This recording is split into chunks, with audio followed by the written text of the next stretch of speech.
প্ৰত্যেক মনুষ্যৰে প্ৰশ্ন তোমাৰ মুখ পদ্মখনতে নিগৰিত হৈছে প্ৰশ্ন যদি তুমি সৎ নহলাহেঁতেন তুমি যদি উত্তম নহলাহেঁতেন তুমি যদি সাধু নহলাহেঁতেন তেতিয়া তোমাৰ মুখেৰে এনেকুৱা উত্তম প্ৰশ্ন কেতিয়াও ওলাই নাহিলহেঁতেন গতিকে পৰীক্ষিত ৰাজাক উপগুৰুৱে প্ৰশংসা কৰিছে আমি প্ৰশংসা কৰোঁনে তই এইটো নাজাননে মই জানো শুন মই কৈছোঁ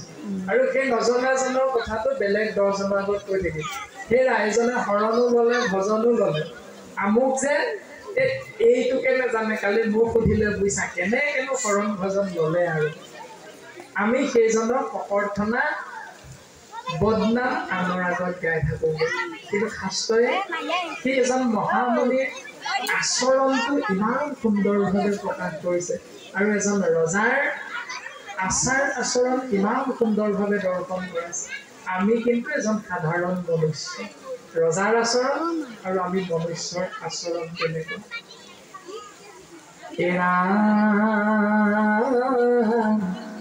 ধন্য নৰপতিমতী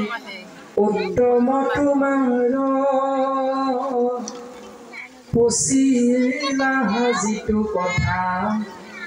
সংসাৰতে সাৰ তুমি যি কথা সুধিলা